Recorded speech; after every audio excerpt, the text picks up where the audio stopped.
Good morning students. इससे पिछले video में हम लोगों ने जो चर्चा की थी लेवल्स ऑफ टीचिंग।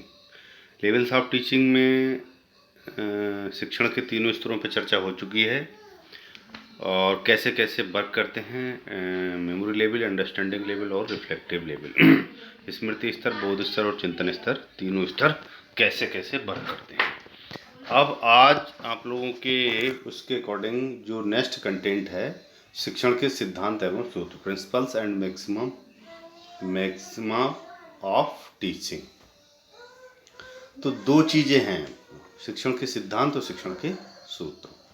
तो सबसे पहले हम चर्चा करते हैं शिक्षण के सिद्धांत की, प्रिंसिपल्स ऑफ टीचिंग। देखिए, प्रत्येक कार्य कुछ ना कुछ प्रिंसिपल से ही होता है ना। उसके कुछ ना कुछ सिद्धांत निर्धारित करने पड़ते हैं। उन सिद्धांतों के आधार पर ही हम अगर कार्य करें तो कार्य हमारा उत्तम विधि से हो सकता है। जैसे अब आपको इसमें दिख रहा है कि आप कोई कार्य करने के लिए चले तो उस कार्य को करने से पहले आपने एक प्रिंसिपल बना लिए, है ना। जैसे आप अपनी पढ़ाई का ही सिस्टम आप बनाना चाहते हैं तो उसके लिए भी आपको प्रिंसिपल बनाना पड़ेगा कि इतने से इतने समय तक हमें इसका अध्ययन करना है, इतने से इतने समय तक इस सब्जेक्ट का अध्ययन करना है। तो ये सब आपने एक प्रकार से रूपरेखा बना ली, एक प्रकार से प्रिंसिपल बना ली। उन प्रिंसिपल्स के अकॉर्डिंग आप लोगों को स्टडी अपनी शुरू की, तो that is called successful study. उस समय आपकी जो स्टडी होगी वह सक्सेसफुल स्टडी की ओर अग्रसित हो सकती है। विदाउट प्रिंसिपल्स के अगर आप किसी भी कार्य को करने का प्रारंभ करेंगे तो उसमें सफलता की संभावना लगभग 50-50% रहती है। क्यों? अब ये है कि जैसे आपको किसी कक्षा का सिलेबस पढ़ना है, तो एक तो ये है कि आपने पाठ्यक्रम से संबंधित जो भी कंटेंट दिए गए थे उन कंटेंटों को सूचीबद्ध कर लिया और प्रत्येक कंटेंट को पढ़ते चले गए। तो ये हो गए प्रिंसिपल्स के अकॉर्डिंग। अब दूसरा ये आता है कि आपने एक कोई पुस्तक ली, उस पुस्तक को स्टार्टिंग से एंड तक पढ़ना शुरू कर दिया। तो उसमें पुस्तक में ये भी हो सकता है कि बहुत सारे कंटेंट ऐसे हों जो आपके सिलेबस में ही ना हो, है ना। बहुत सारे कंटेंट ऐसे हो जो आपके सिलेबस के अकॉर्डिंग ना हो, तो लेकिन आपने सब कुछ पढ़ लिया तो उसमें क्या होता है कि सफलता की संभावना 50-50% रहती है। अगर आपने पूरी किताब को पढ़ लिया है तो मे बी सक्सेस हो भी सकते हैं और कंडीशन कई आ जाती है। इसी प्रकार से शिक्षण के सिद्धांत देखिए, जैसे ये हैं शिक्षण के कुछ सामान्य सिद्धांत हैं। इनमें प्रत्येक शिक्षक को इन सिद्धांतों की सहायता लेनी पड़ती है। ऐसा किए बिना वह अपने शिक्षण को सफल नहीं बना सकता था। प्रत्येक शिक्षक को शिक्षण के इन सामान्य सिद्धांतों की जानकारी होना अनिवार्य है। जैसे स्वक्रिया का सिद्धांत, प्रिंसिपल्स ऑफ सेल्फ एक्टिविटी। स्वक्रिया का मतलब है कि आपको ऐसी क्रियाओं के माध्यम से बालक को सिखाना है कि जो बालक पूर्ण रूप से करके सीखने की प्रवृत्ति को बल दे, है ना। तो वह होता है स्वक्रिया का सिद्धांत, प्रिंसिपल्स ऑफ सेल्फ एक्टिविटी। अगर आपने किसी कार्य को ब्लैक बोर्ड पे कराया और उसके बाद बच्चों से कहा कि इसको आप अपनी कॉपी पे कीजिए, तो बच्चा अगर उस कार्य के अलावा भी उससे संबंधित कुछ कार्य कर रहा है तो मान लीजिए ये है स्वक्रिया का सिद्धांत।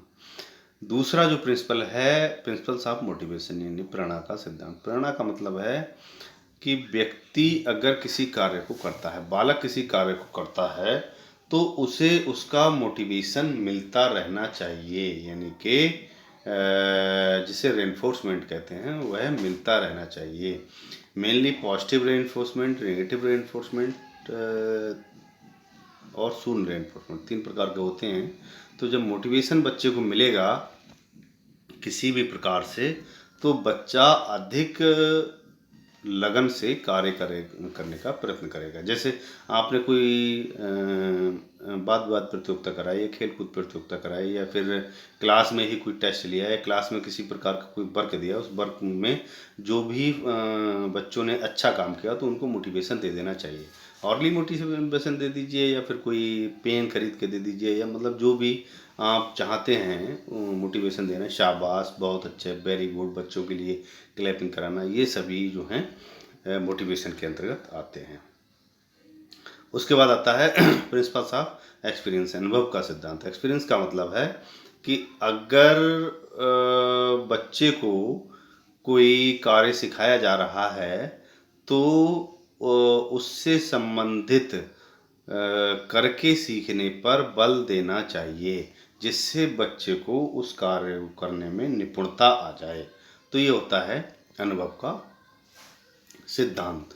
उसके बाद आता है सोद्देश्य, प्रिंसिपल्स ऑफ पर्पजनेस। सोद्देश्य पूर्णता का मतलब होता है पर्पजनेस। जो कार्य हम बच्चों से करा रहे हैं उसका कोई पर्पस भी है, यानी सामाजिक जीवन में बच्चा उसका कोई यूटिलाइजेशन भी कर रहा है, कुछ यूज भी कर रहा है ना, या समाज में उसका कोई उपयोग भी हो सकता है। तो ये जो है उद्देश्य पूर्णता का सिद्धांत होता है।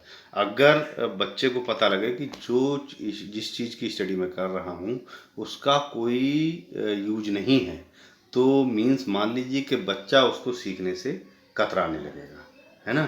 तो ये कुछ जो प्रिंसिपल्स हैं। उसके बाद है मानसिक तैयारी का सिद्धांत, प्रिंसिपल्स ऑफ मेंटल प्रिपरेशन। मानसिक तैयारी का मतलब होता है बच्चे को पहले से प्रिपरेशन आप लोगों को करानी है कि बच्चा कैसे प्रिपेयर होगा उस कार्य को करने के लिए, है ना। तो अगर बच्चा उस कार्य को करने के लिए प्रिपेयर नहीं है तो आप उससे वह कार्य ना कराइए, क्योंकि कार्य कराएंगे तो वह अधूरे मन से करेगा। जब प्रिपेयर नहीं होगा, जब अधूरे मन से करेगा तो वह कार्य भी उस कार्य के सक्सेस होने की संभावना भी कम रह जाती है ना। उसके बाद चुनाव का सिद्धांत, प्रिंसिपल्स ऑफ सिलेक्शन, है ना। कौन से कंटेंट पे बच्चे को कार्य कराना है, कैसे उसको सिलेक्शन कराएं, है ना। तो ये सब जो है चुनाव के सिद्धांत के अंतर्गत आते हैं। उसके बाद आता है रुचि का सिद्धांत, प्रिंसिपल्स ऑफ इंटरेस्ट। बच्चे को उस कार्य में रुचि है अथवा नहीं है, अगर रुचि है तो किस स्तर की है, तो जिस स्तर की बच्चे में रुचि है उसी स्तर का कार्य बच्चे को कराना चाहिए। मीन्स क्योंकि शिक्षा जो है अंतर्निहित पूर्णता का प्रदर्शन है, उसके अंदर जो कि भी चीज़ विद्यमान है उसका प्रदर्शन ही शिक्षा है ना। तो इसके अनुरूप अगर आप देखें कोई चीज़ अलग से आप बच्चे पे नहीं थोप सकते। उसके बाद है पूर्व नियोजन का सिद्धांत, प्रिंसिपल्स ऑफ प्री प्लानिंग।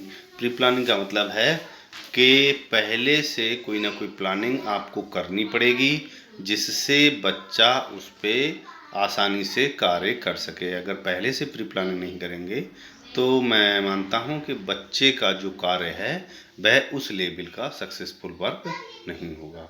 उसके बाद स्वतंत्रता का सिद्धांत, प्रिंसिपल्स ऑफ फ्रीडम। स्वतंत्रता का मतलब होता है कि बच्चे को स्वतंत्रता मिलनी चाहिए, फ्रीनेस मिलनी चाहिए, लेकिन अनुशासन में रहकर ही स्वतंत्रता आप दें।